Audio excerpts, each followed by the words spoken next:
at a pivotal time for the EU as it prepares itself for the new political cycle with general elections coming up in June this year. But before we look at the future, I would like you to tell us, how do you assess the past 5 years for Europe's airports? Really tough 5 years. We faced the harshest of crisis, COVID, and the very relevant structural change, both together at the same time. So really tough, but also interesting. I think we should be proud. I think we should be proud as an industry because we managed COVID very well. And I think we were very adaptive as an industry. And surprisingly maybe because we're infrastructure companies regulated. So basically we considered slow. I think we were actually very fast in changing things, fast in adapting, so we should be proud. And I think also ACI should be very proud as an association because very proactive in solution finding and in proposing those solutions to institutions and very listened to and so with thought leadership. Where are we today with the recovery? Have airports managed to turn the corner on COVID and crisis? Well, I would say that the nightmare is over. Substantially, we are where we were in 2019. Yes, not in Europe. Total volumes are not exactly where they were, but substantially we are there. Some uneven recovery, so some airports have recovered, are actually there, grown more than 2019. Some are still not there, but substantially it's over. It's the past.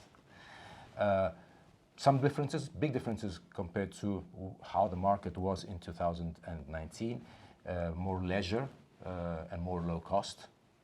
And we came out with more debt overall because we had to face losses, deep losses for 2 years at least. Airports totally have more debt today than what they had yesterday. I think that what really is surprising is the demand in 2023 because the strong inflation, prices of air tickets skyrocketing, and nonetheless demand was very strong. So load factors were high and traffic was above what we were thinking because the scenarios during COVID foresaw that the recovery would have happened in 2025. It actually happened in 2023, so much before what we were expecting. And maybe and hopefully it's because citizens and people in Europe are ranking travel and holidays higher in their priorities. So it's something people want to do and might not spend their money on other items, but they will spend money on travel. Hopefully that's the case. We have just seen the launch of the Airport Industry Manifesto, which also spells out this changed market dynamics. I wonder if you could tell us about the vision that airports present for their future in this document. Yes, well, there's 3 priorities, but in a nutshell, we want to be committed with the green agenda, so decarbonizing and achieving net zero without any doubt. We need to shift the focus from designing measures to implementing and actually get things done. So we need accompanying measures from institutions and especially from the EU on this, whilst still enhancing connectivity. And we need to do those 2 things together. It's not a balance, it's not a trade-off, it's not less connectivity so that we don't emit CO2. We need to achieve those 2 together because our purpose as airports is to enable connectivity, and especially to enable connectivity with faraway places. And that is something we don't want to renounce. So it's a big challenge, but it's an exciting challenge. To do that, of course, we need policy support, and we need to access massive volumes of green energy. We need to a liberalized environment so that we can connect more and more. And we need forward-looking regulators on charges because we will need to invest a lot and therefore we will need to attract capital.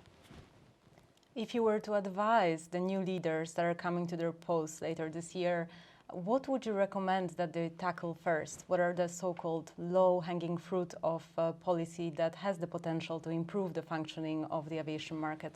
There are a few. I would say, first of all, Single European Sky. It's been too long that we've been working and talking about Single European Sky, and now it's the time to deliver. We know that there are strong benefits from the implementation of that potential, but also a specific strategy on intermodality. There has been progress on intermodality. One of my airports, both airports are linked better today than what they were before, but I think that more can be done. And of course, a revision of slot regulation. It's very difficult that new airports will be approved, will get authorization to be built in the future in Europe. Extremely difficult, and even new runways. We've seen the case in London. So building capacity is going to be really difficult, so we need to make use of our capacity. We need to optimize and have maximum efficiency of current infrastructure, and therefore we need a revision of slot regulation. Decarbonization remains the mother of all challenges for the aviation sector. Of course, airports have had a stellar track record when it comes to addressing their own CO2 emissions within airport carbon accreditation. Now, the next frontier is Scope 3 emissions, including airlines. How can policy help airports address this challenge? Yes, well, roadmap to net zero is quite clear. The biggest lever is SAF. So we need to deploy SAF and make it available and affordable as soon as possible. It's beginning to happen, but we're concerned that it's happening fast enough and that the price gap is narrowed as soon as possible. So again, supportive measures to implement SAF or to improve the current regulation around SAF probably is needed, and we'll be working on that certainly. And then on the longer term, we should not forget hydrogen and electrical vehicles. And it's a longer term, but we need to work on that right now. And therefore, R&D incentives on those items, I think, are also very important. How can smart policy help airports be more resilient to future crises? Yes, I believe that we've done a good job in terms of a passenger experience as airports in general, and especially as European airports. We are maniacs on monitoring the levels of quality of our services, and the feedback is solidly good. Nevertheless, there's space for improvement, and especially in times of crisis, in times of disruption, punctuality has gone down because of the overall system. And I think we should improve, especially during crisis times, and be more resilient. And to do that, we need to be more in control of what happens on the ground. It's very fragmented. The value chain is very fragmented. There are a lot of stakeholders and operators, and probably we need, again, some policy moves that helps us have more control. And it's around the concept of total airport management. I believe there's room for improvement. What should the new policymakers avoid in order to safeguard the ability of airports to continue providing value to citizens? Restrict air travel. They shouldn't absolutely restrict air travel. Sometimes it's beginning to happen. They shouldn't tax aviation, because often the funds of taxation go somewhere else, and it's blunt. It doesn't have an impact on decarbonization, and they shouldn't protect markets. Europe on this has been good on this last point. We've liberalized a lot, of course internally, but also externally, and we think that liberalization of skies has to continue, especially with some countries like India, because again, we're all about connectivity.